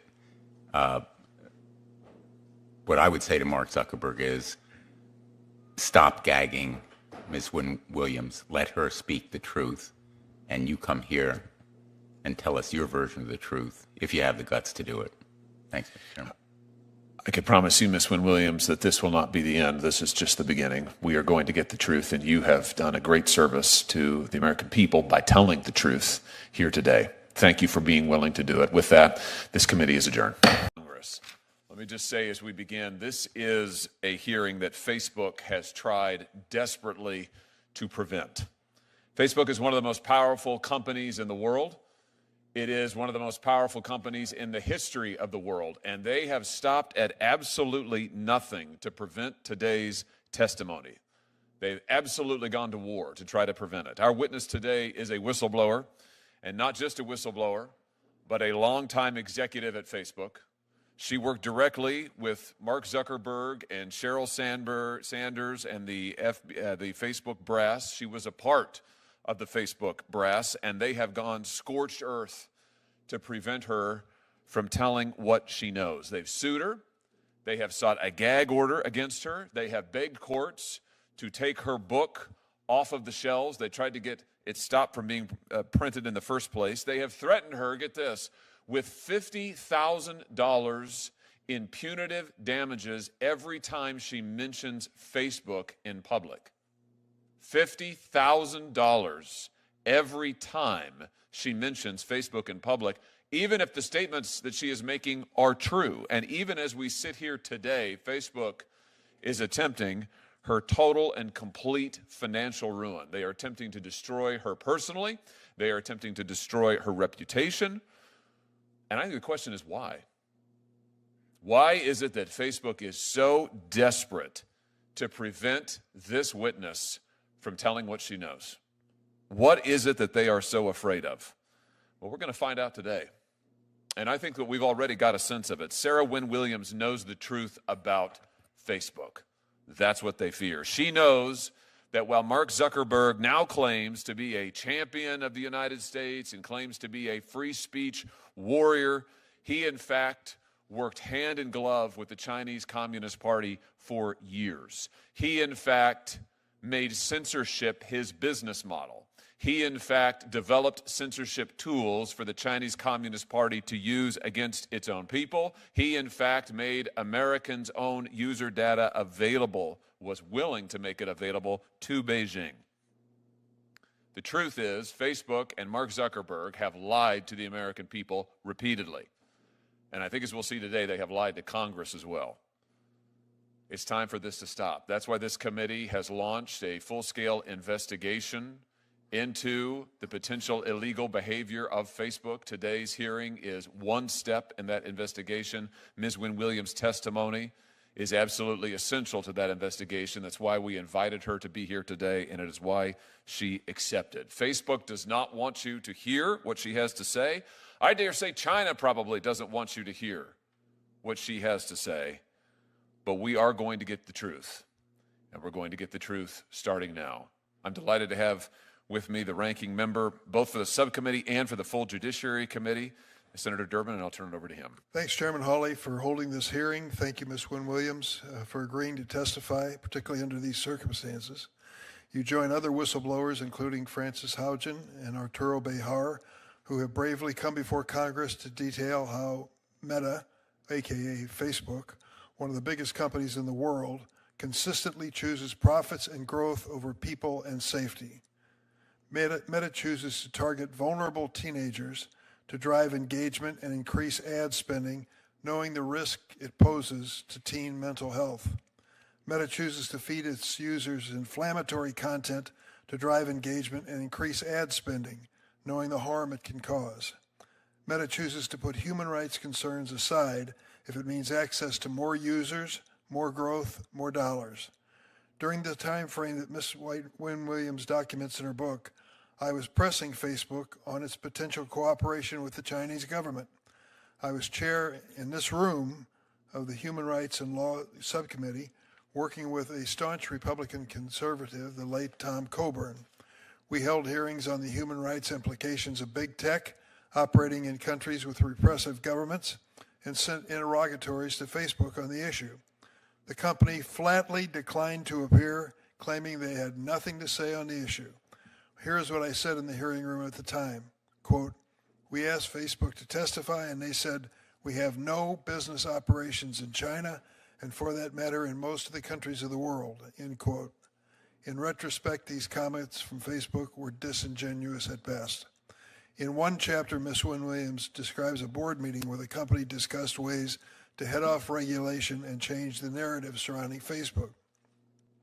She writes that the board, quote, "gets into conversation about what other companies or industries have navigated with similar challenges, where they have to change a narrative that says they're a danger to society, extracting large profits, pushing all the negative externalities onto society and not giving back. Guess what model they chose? Big tobacco." That analogy is apt. Like big tobacco decades ago, big tech tells us their products do no harm. Like big tobacco, big tech tells us they can be trusted. And like big tobacco, they fight to prevent any regulation that might make them pay for the cost that their products impose on society. We have seen it time and time again in Congress. Any effort to regulate big tech is met with millions of dollars in ad campaigns, lobbying, and other opposition. But Congress has fought this battle before, and we have won. Almost 40 years ago, I was a member of the House of Representatives. I introduced legislation to ban smoking on airplanes. The tobacco industry fought it tooth and nail. Once that smoking ban went into effect, it wasn't long before smoking was banned in restaurants and public places. That one little law finally turned the tide against smoking in America, and it ultimately saved millions of lives. Thanks to people like Ms. Wynn-Williams, I believe we're at a similar tipping point with big tech.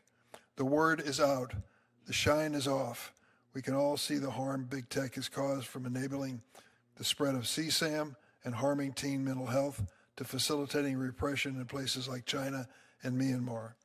Last Congress, the Senate Judiciary Committee, which I chaired, unanimously, and that's a big deal in this committee, reported 5 bills to regulate big tech and require online platforms to protect kids. This is no easy feat in these polarized times.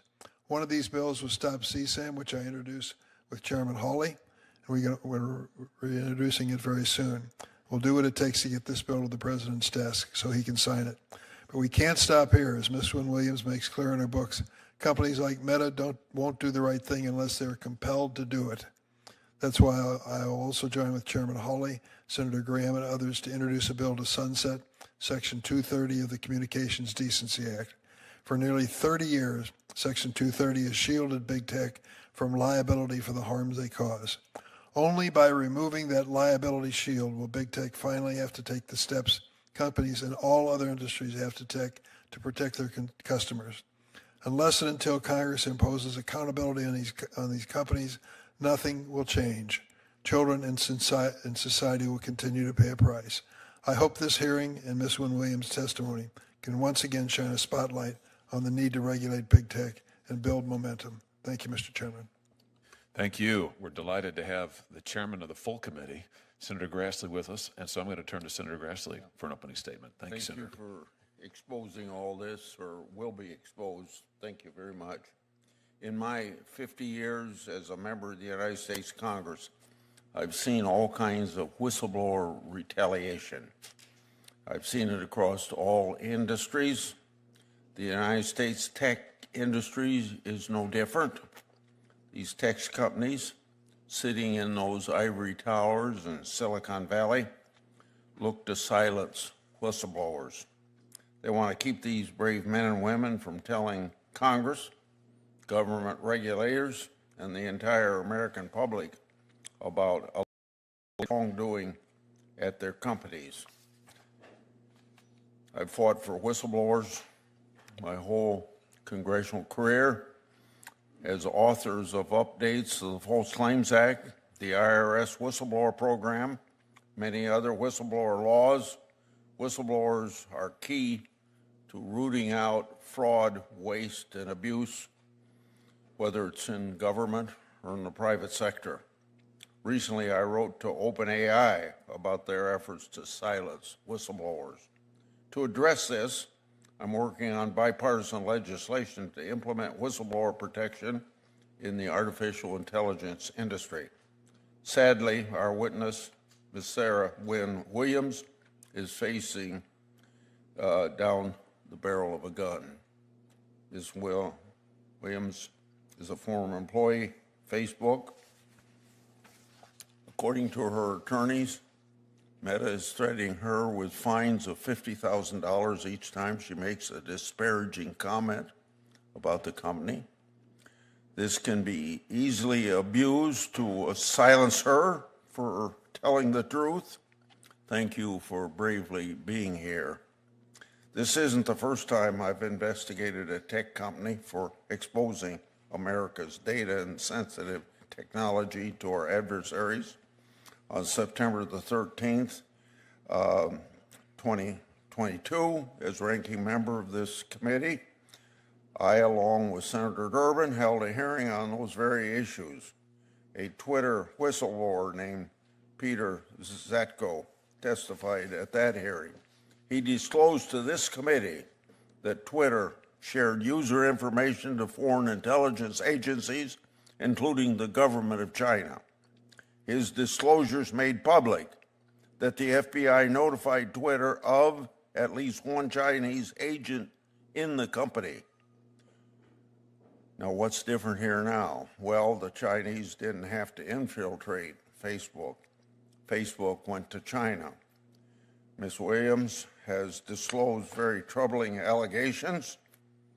For example, she told my office that C-suite executives had Facebook rolled out the red carpet for the Chinese Communist government. According to our witness, Facebook executives agreed to provide the communists in China with access to user data and build data storage facilities in China. This would obviously involve America data. Allegedly, Facebook also built censorship tools to block certain content from Chinese users. According to Ms. Wynn-Williams, Facebook also gave the ruling Communist Party and its People's Liberation Army briefings on artificial intelligence software. These briefings were done with the knowledge that they would assist the Chinese government in advancing its artificial intelligence program.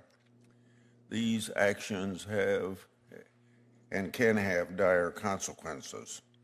These disclosures to Congress are exactly how it ought to be done. This whistleblower, in my view, has absolutely done the right thing. Ms. Wynn-Williams, I often say that whistleblowers are treated like skunks at a picnic. Unfortunately, you've experienced that already. Thank you for your courage and bravery for coming forward to Congress.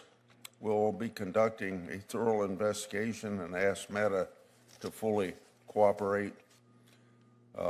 I'll be in and out because of votes on the floor of the Senate, but I want to come back and ask a few questions. You bet, Mr. Chairman. And now let me turn to my good friend and someone who has been a great friend of whistleblowers and also has been a champion in going after big tech, Senator Blumenthal. Thank you, Senator Hawley, and thank you for your leadership on this subcommittee and having this hearing, and also on the subcommittee that we chaired together on technology and the law, and I'm still hoping we will continue our work on AI. But your experience as a former law enforcement official, as Attorney General of your state, as I was of mine, gives you a solid backing and interest, and I think it reflects the importance of this subcommittee's work, that both the chairman and the ranking member of the full committee are here, and that we have a bipartisan group determined to get the truth. And let me just say right at the start, I just so tremendously admire your courage, Ms. Wynn-Williams, in standing up to Meta, a gigantic economic and political force, and to China, that would like to see you silenced as well, and is cheering from the sidelines, or maybe not even from the sidelines, what Meta is doing. And what it is doing is absolutely despicable.